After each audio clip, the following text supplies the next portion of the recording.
Joe always ruins the lighting. It's good? Charles is running? Yeah, it's good. Alright.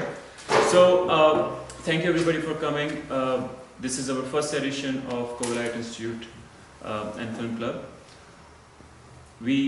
Eric has come here to make a film on Zulus. I've come here to make a film called Shopping Mall. And Don and I was talking about that, we're starting this filmmaking thing in Butte. But it is as important as we create a film watching community, right? It's the way cinema is viewed these days is like we all watch in our own homes, in our own spaces, right? So we kind of forget that as important it is to make films, as important, especially for the independent filmmakers, as important it is to sort of build these communities of film watching and conversations about film. So that was sort of the goal in mind, to kind of start that, so we can probably have these weekly conversations with between different filmmakers, different people from the community. We pick up a film that we kind of love, we cherish. I only did this because Matt promised my name would be on that Covellite marquee out there, and it wasn't when I showed up, so it's really upset. Yeah, we all have our reasons. So I kind of want to start with my 2 cents on the film, and I'm glad that you watched it for the first time. Very first time with the Zulus guys, American. Yeah, and we're going to open it for them to sort of give their comments and what they think about the film and this experience. So we watched Vertigo. Eric saw it for the first time. We were having a chat about Hitchcock, what film we should watch. And I feel like a terrible filmmaker that was my first time, but it's alright because we're in Butte and it's nice to be in Butte, and that was my first experience. That's okay. You mentioned Psycho, and I thought. I love Psycho. I thought there's something very interesting about Vertigo, which will lead us into a conversation about Psycho. Mm-hmm. So I thought this is just. I even like Psycho too. Just perfect. I like Psycho too. All right, cool. So coming back, like my 2 cents on the film, like the biggest thing, Vertigo, the fear of heights, right? That's sort of the key factor taken here. But to me, it's the fear of depth. The fear of depth of mind, the fantasy, the shots where you see him all the time kind of struggling with himself. You see that stares, and he's kind of in a way dealing with our brains, what our fantasies are, right? The particular image of obsessive love that he has, right? So it's the first look, that first accidental look for him towards a woman that turns a complete obsession for him, and he stays with that obsession, right? So I mean, even when Judy later on Judy aka Madeline is available to him, and she's offering her real self to him, he just would not accept it, right? He would do everything to turn her into this obsessive image, the image that she played all along, right? She was on one hand she's acting for the camera and for Hitchcock and for her husband as well, and then on the other hand she's acting for him, right? Sort of leading him into this obsession, right? And she's sitting in front of a portrait, playing the image and all that. So she's herself playing the image when he's looking for a particular image of woman all along, and that obsession. So that's one sort of the key thing that I take from the film is that obsession will never be complete, right? Even whenever the moments of happiness will happen for him, they will just quickly vanish. Very quickly they will go away. And in the end also, when this is being offered and he has the final kiss and everything, and she's gone. She has offered herself, things have happened, but it's gone. So happiness in that obsessive world kind of happens for a very short period of time. So sort of that's I take away. So but now I'm going to come back to the Psycho thing. What I take is, so Hitchcock is, as we know, is all about suspense, right? And his thing about suspense is I'm going to give this certain information to audience, but my character would not know it. And then the audience is engaged into figuring what's going to happen with this character. So the first act of the film, up to the point where the murder happens, right? Up to the point where Judy, arrives, it's like we all are into a surprise. Surprise happens, but when Judy kind of reveals the flashback, the big flashback, and very interesting to note that she for the first time turns towards the camera. So it's the look that she says, "I'm honest." She's lying. She turns towards the camera, and we go into the flashback of the film to see this key moment in the film, right? The key moment of deceit, into which she has lured him all along. And for a second, if we take that flashback out from there, and I wish Don was here and he's the editor, and I'm like, if you take that flashback moment out, we stay on the same journey that had happened before. With Marilyn all along, you would never know, you would still trying to figure it out, was it what had happened? And he could have very well brought that flashback at the very end of the film. And which, just FYI, Hitchcock really fought with the studio that that's what he wanted to do. He wanted to take that flashback out from there, bring it to the end, coming back to Psycho, where everything is revealed in the end of the film, right? So there's this long sequence in the end where you're sitting to the audience and kind of explaining that this is what the thing was. So I'm going to open it for you now. Okay. So how different you see Hitchcock in terms of surprise and suspense in Vertigo than Well, Psycho? as a Vertigo virgin, I watched it. I'm afraid of heights.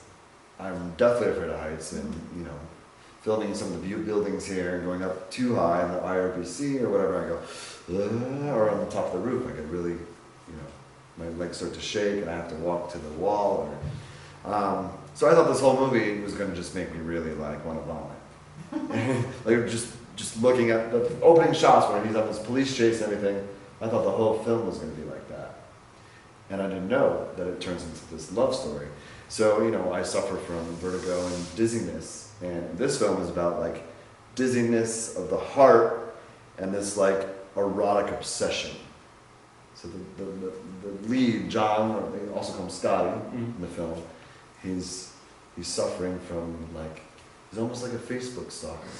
But there was no Facebook back then, so he just drives his car instead. And it was just, and the other thing I want to comment on the film too is it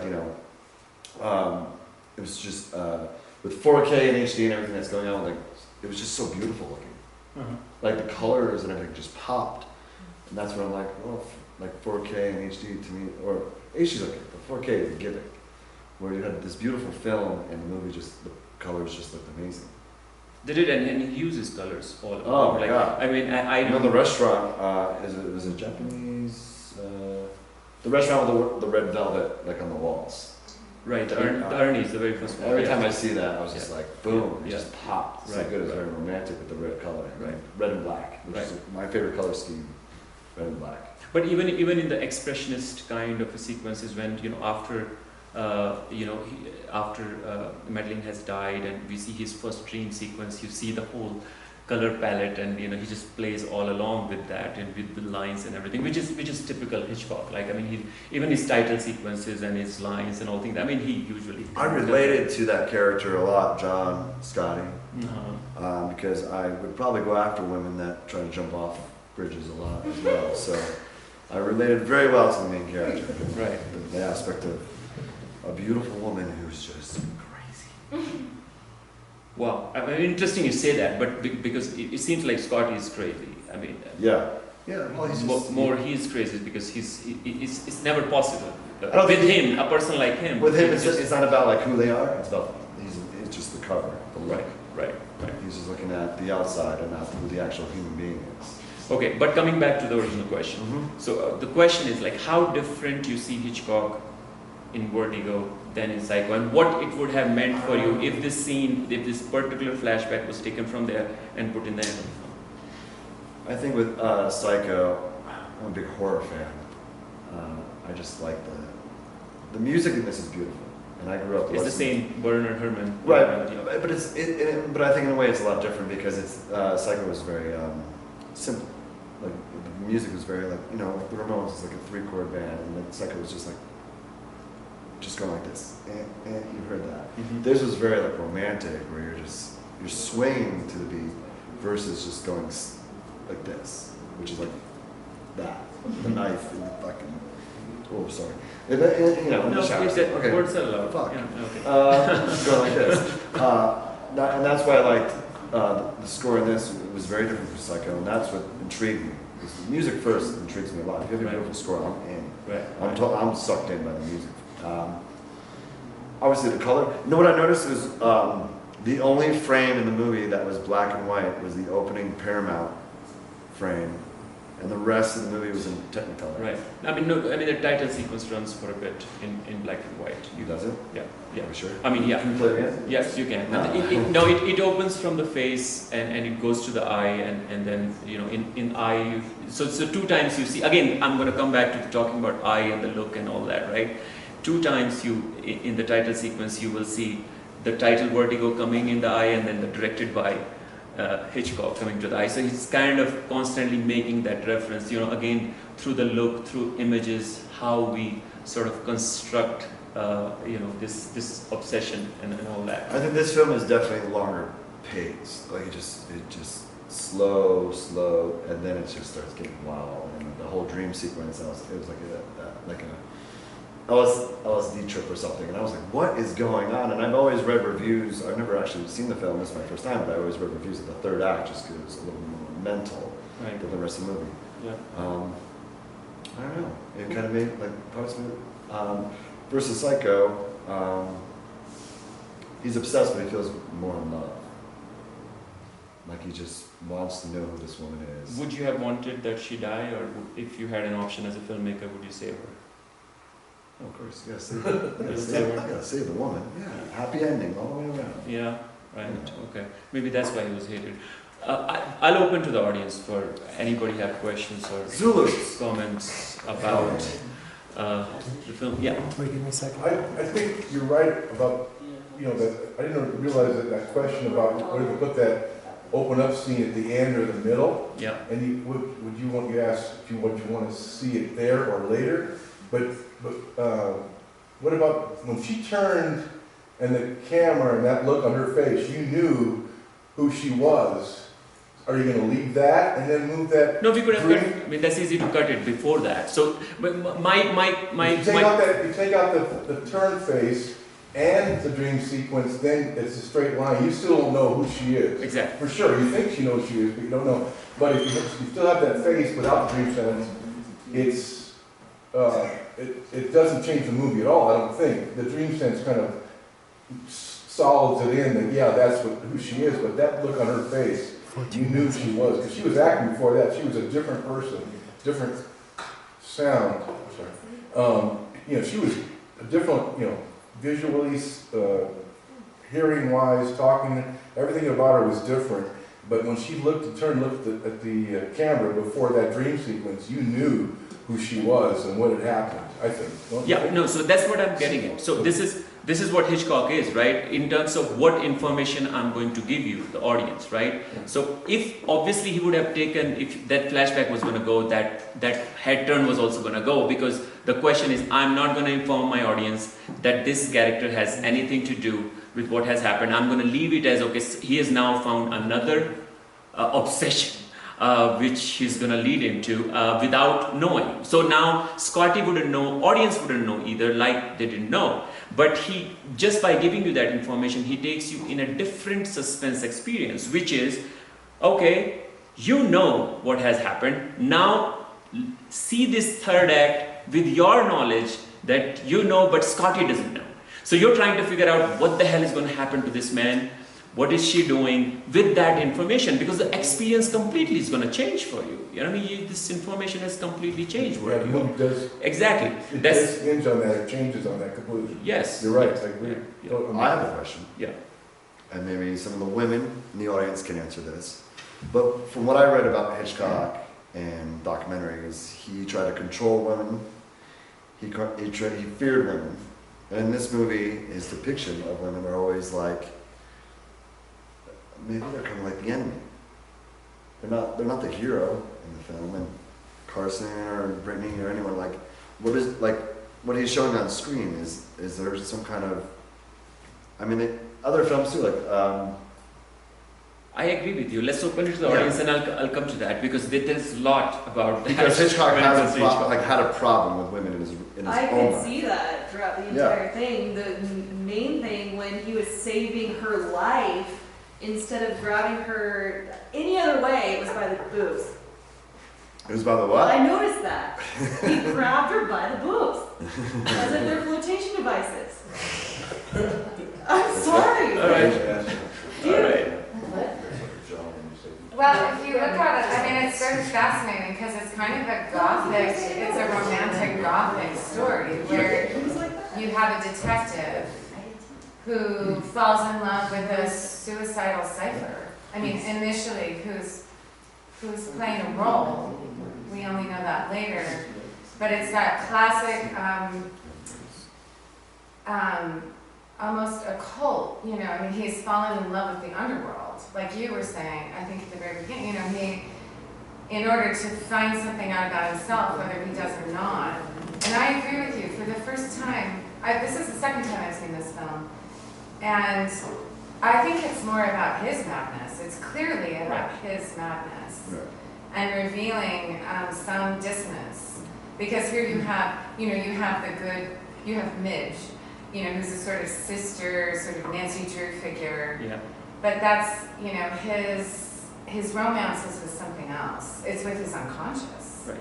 And so he goes on this adventure with this suicidal cipher, and can't get out of it. What I really enjoyed this time watching is that so much of this film is about returning to the crime.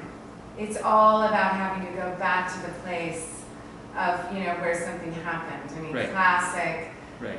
50s Freudian psychoanalytic, you know, sort of model. But you know what I also think? I'm gonna watch this movie again. That's what Because I I think there's another level of this movie that is about empire. That hotel being covered. I was watching this. This is so much about class. Yep. That guy, that wealthy robber baron who basically married into it and then had to kill a total criminal, right?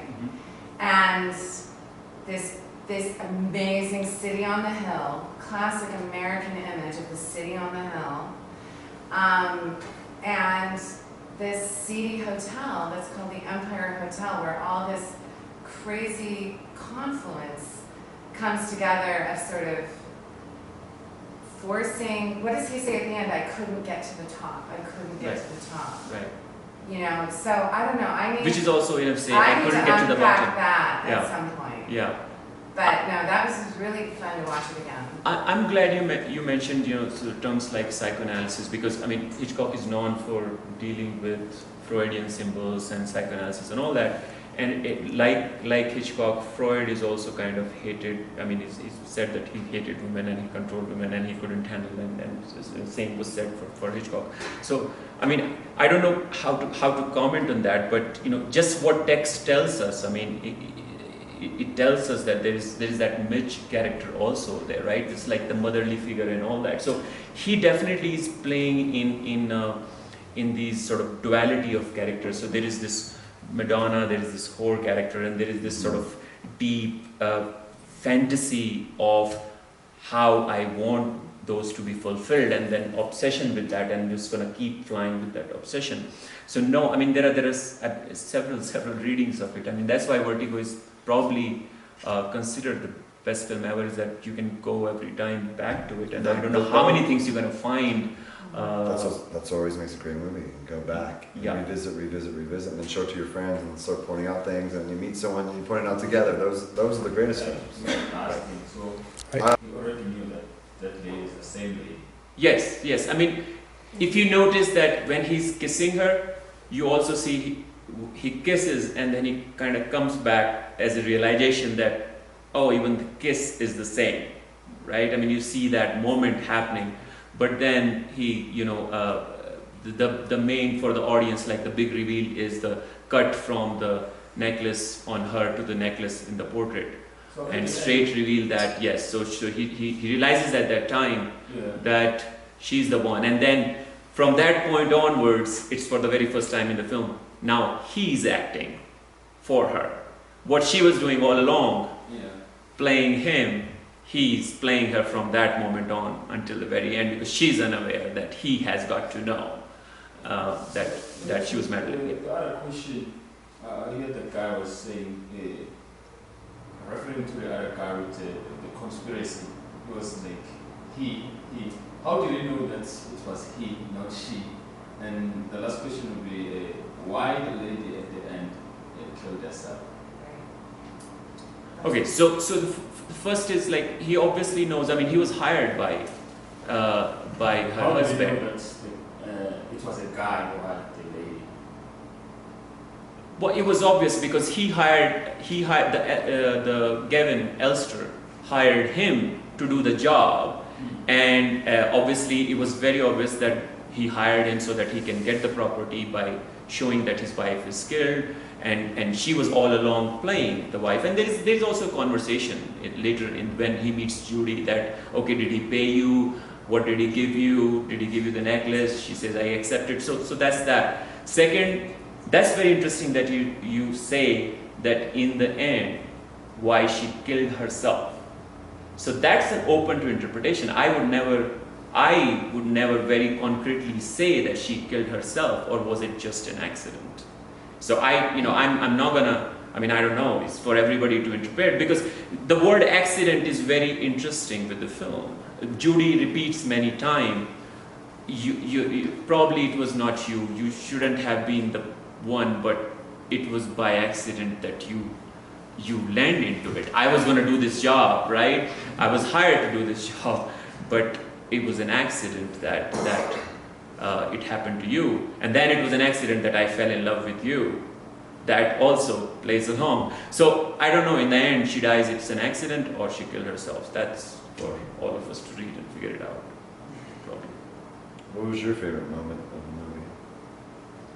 What sticks out to you? Why did you be like, Eric, let's watch Vertigo together? No, you can't. How many times have you seen this film? Several times, I can't count. Okay, you don't have to count, but what stands out to you the most? Like, if you were to tell someone in I 30 think I live by Scotty's obsession.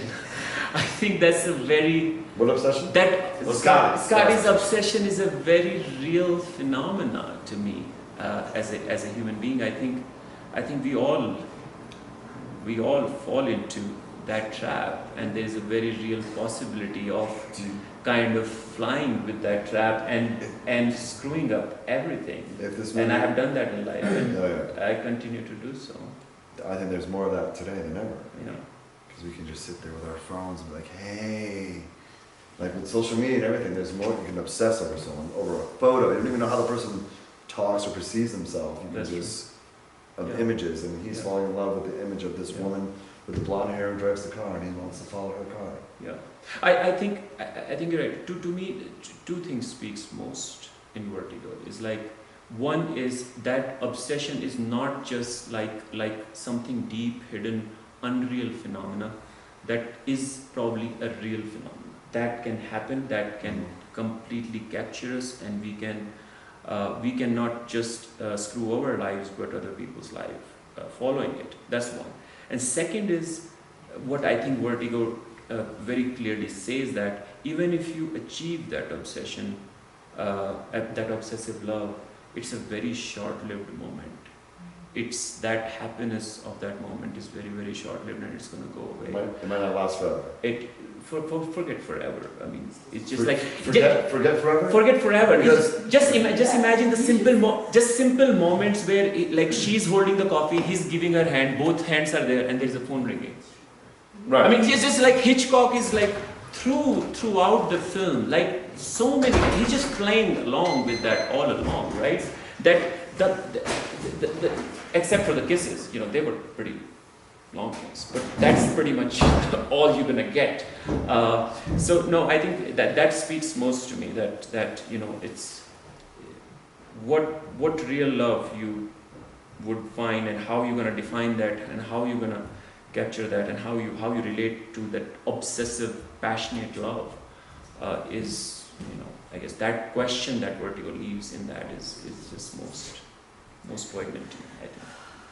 I love it that their decisions for sometimes using guess it was green screen at the time, Yeah. but maybe not. I don't know what it was No, it called. was, no, of course. Yeah, green screen. Yeah. It's just like, why don't you just shoot on the porch? Like there's a shot where they're just on the porch of the apartment in the house, Right, and the wide shot was exactly that. It was natural, but the close up right. was not that. And I was watching that as like a technical thing. Like, why don't they just shoot it for real? 'Cause my eyes go, I can detect it Yeah. easily. Yeah. Like, just shoot it. I wonder. I mean, if you read the production notes and Or the everything, sound stage. probably we can find a lot. But I think so much was done in studios those days. Yeah, So much, yeah. but it was just like a thing. You know, these actors will only show up to the studios, and this is where we're gonna do it. I mean, there was so much of that. But you know, I'm not sure. I mean, I can't Because say of for certain. Psycho, as a kid, I made like really terrible horror movies when I was a child, and we imitated those shots of them driving in the car, and the backdrop's like, you know, it's so fake in the background. It's like, why can't you just strap a camera into the hood of the car? Don't mention that because in my first film on Freedom, there's one shot that I hate. Was that the fake? That was The driving fake? green screen Yeah, shot. yeah, it's the worst shot. I hate it. I mean, it's like if I had an option, I would have taken Yeah, it yeah. out. But there was, I didn't have an option. Well, I wanted to see if I could do that too. That's all I wanted to do. I wanted to make it cheesy because it was already a cheesy movie. It was called like Bikini Bloodbath Car Wash. It's already cheesy, so let's have the cheesy shot. Let's just make it terrible. And I want to see if I can like do that, and I did it watching the Reds and everything pop. Right. Why do you think, it's a horror movie of course, but like black and white, why do you think he went from color and back to black and white? For Psycho. For Psycho. I think he always plays between. I mean, if you see North by Northwest, I mean, Mhm. if you see, I mean, I think that's his pattern through and through. I don't see it's one film he's doing that. I mean, he always plays with black and white and all different kinds of colors. That's his palette. So I don't have any particular statement to make that why in that moment. You may have another theory about it. Well, I think maybe just going back to like classic Dracula, Frankenstein, he was. No, but that's another thing. So Hitchcock started in silent cinema, right? I mean, that's so it's like also then he has a complete love with black and white and silent cinema, which you see here. Like, have you seen such a chase sequence ever in the history? So I'm like seeing it's like this is a chase going on, silent chase for such a. I mean, it's like 20 minutes in the film. You Okay. just nothing else. So silence and just watching them, and I was like, Great Train Robbery was the first chase film where cinema starts, and here we're seeing a very different kind of a chase for such a long period of time. So I think he has obviously have a particular love with silence in cinema as well. I mean, no dialogues. I mean, it's like that. I mean, that's what he holds a very strong grip on. And, The only issue I have, and I hate to say it because who am I? I'm Eric. I'm Butte right now filming a Zulu documentary, and the only issue I have is his dissolves. I can't stand some of his dissolves. I just can't stand them. When the actor is still, or actress is still talking and just dips to black, I'm like, I'm uncomfortable with some of them. But that's true. I mean, like the way the camera moves these days, I think people also Very hate, erratic. people also hate his zooms, right? I mean, now nobody wants to Because the zoom. zoom is perfect today. The zoom is spot on. Yeah. They had a cinematographer, a director of photography that zoomed, and they try to get it. They probably did that 50 times Yeah. to get it right. Yeah. But I was going to comment too, the cinematography was great because they hold the shot Right. versus going, or a Die Hard movie or something, something new, or Avengers or some crap. It's like, just to make everything more exciting. And I like the maybe romance or whatever, just dramatic shots of just hold, the camera movement was very, and then all of a sudden it just would open up to you would get one of those. Right. But it's like in a song, you don't need 7 guitar solos, you need 1. And then that one guitar solo, you're like, oh yeah, that makes sense. Just like cinema, you have that one dolly shot. Right. Going to the restaurant, Right. that makes sense. You remember that, it just opens up into that. And that's, I'm glad you mentioned that because it is so much about framing and composition at that time, which kind of we today are kind of forgetting because we want to just more into style, superficial style. Because at that time, and I think earlier cinema more and more, and still many filmmakers, it's about framing and giving meanings out of it. You know this kind of shots where you see the depth of the stairs and you go to them several times. You see the church composed a certain way and you stay with that.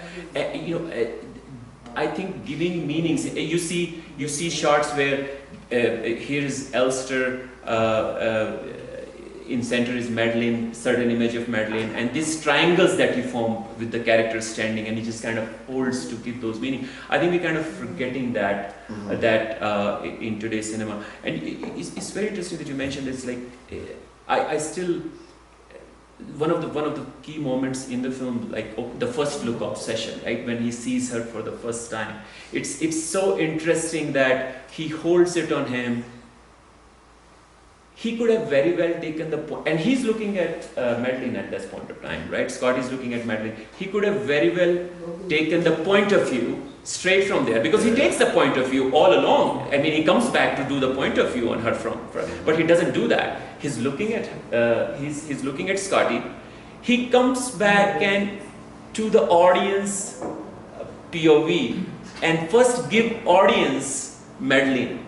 So he delivers audience Madeline first, then goes back to the POV, and so it's very interesting play of how he plays with the look. I mean, and I can talk a little bit about the sort of the look theory that Laura Murray and you talk about, you know, the male gaze, right? It's about the male gaze and stitching women just nothing but for voyeuristic pleasure of men and the audience, and that's what he's hated for. And these kind of shots have been in film theory described so many times that, you know, this was coming from that male gaze mentality of Hitchcock or Freud or all the male actors in the studio system. So, but no, I mean that first scene with the first look, the falling into the obsession, Scotty's obsession for Madeline and our obsession as an audience for them, and to follow that story is kind of pretty much delivers that with help of that framing and composition. You know, it's very, very precise. Less is more.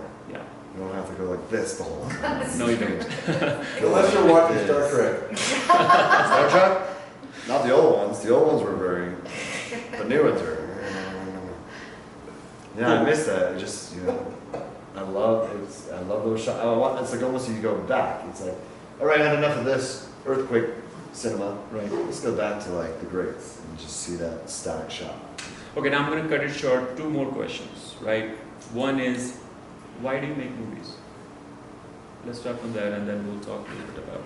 Because I was never good in math or science or anything else. I had amazing babysitters when I grew up as a child. They were sisters, and they had a video camera. And I grew up in the 80s, which, you know, if I grew up then, those movies would have been great. But I grew up with Indiana Jones, Back to the Future, Terminator, Predator, Star Wars, all that, and I was obsessed.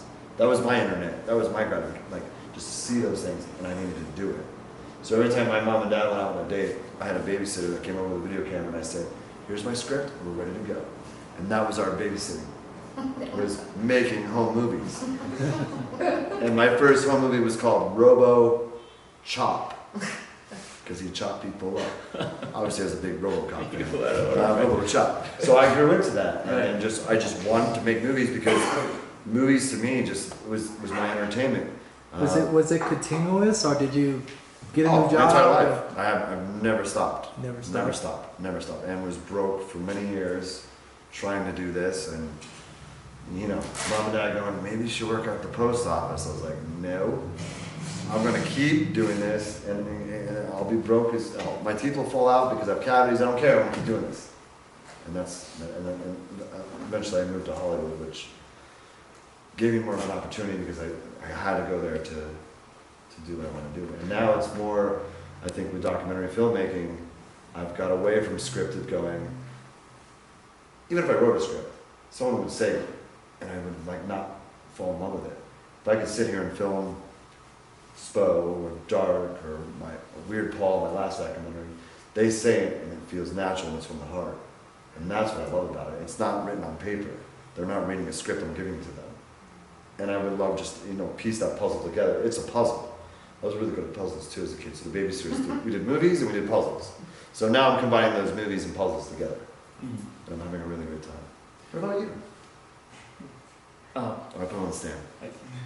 I know you were gonna ask me that. Like, why do I make movies? I just don't think I could do anything. I mean, I answered that question before. Either I could have been a mafia or a cricket player Yeah. or a filmmaker. I can't be a scientist, I can't be a cab driver. I don't know Yeah, what else to do. cricket didn't happen. Mafia still is an option if this doesn't work. So Okay, yeah, we'll see to that. at least we're Facebook friends now. Okay, One so last question, right? yeah, last question. So, what excited you about the documentary Zulu Prince? Well, What is the big drive about it? You couldn't write a script for this. Who would have ever thought about this idea? Joe and I were working on another documentary with Paul, and this Zulu thing was happening, and I wasn't really a part of it, but I was overseeing it, and I kept falling more in love with it, and I was like, I really would want to work on that because it's like a tale of two cities, and there's parallels in some weird way, and it's over radio, community radio. It's not like there's this huge satellite and it's like beaming the signal to Nagoma. Like they found it by chance, and we're taking a chance filming this, and it's amazing. It's just truly amazing. We had a great 9 days, right? Well, 9 days for me, but how many days you guys been here? 5 days. It's been amazing. I have new friends from another country I've never thought I'd ever meet. If it wasn't for Dark and Clark and Joe, I would never have met these guys. Good. Cool. All right. So I guess that's it for the first conversation. Thank you, everybody. This is the very first one of all time? This is very first one. Yeah. Thank you, everybody, for coming. Please go to our Facebook page, like it, post it. You can please post your comments. How was this experience for you? Spread it around. We're gonna do another one probably next week, right? Thank you. Party time now, right?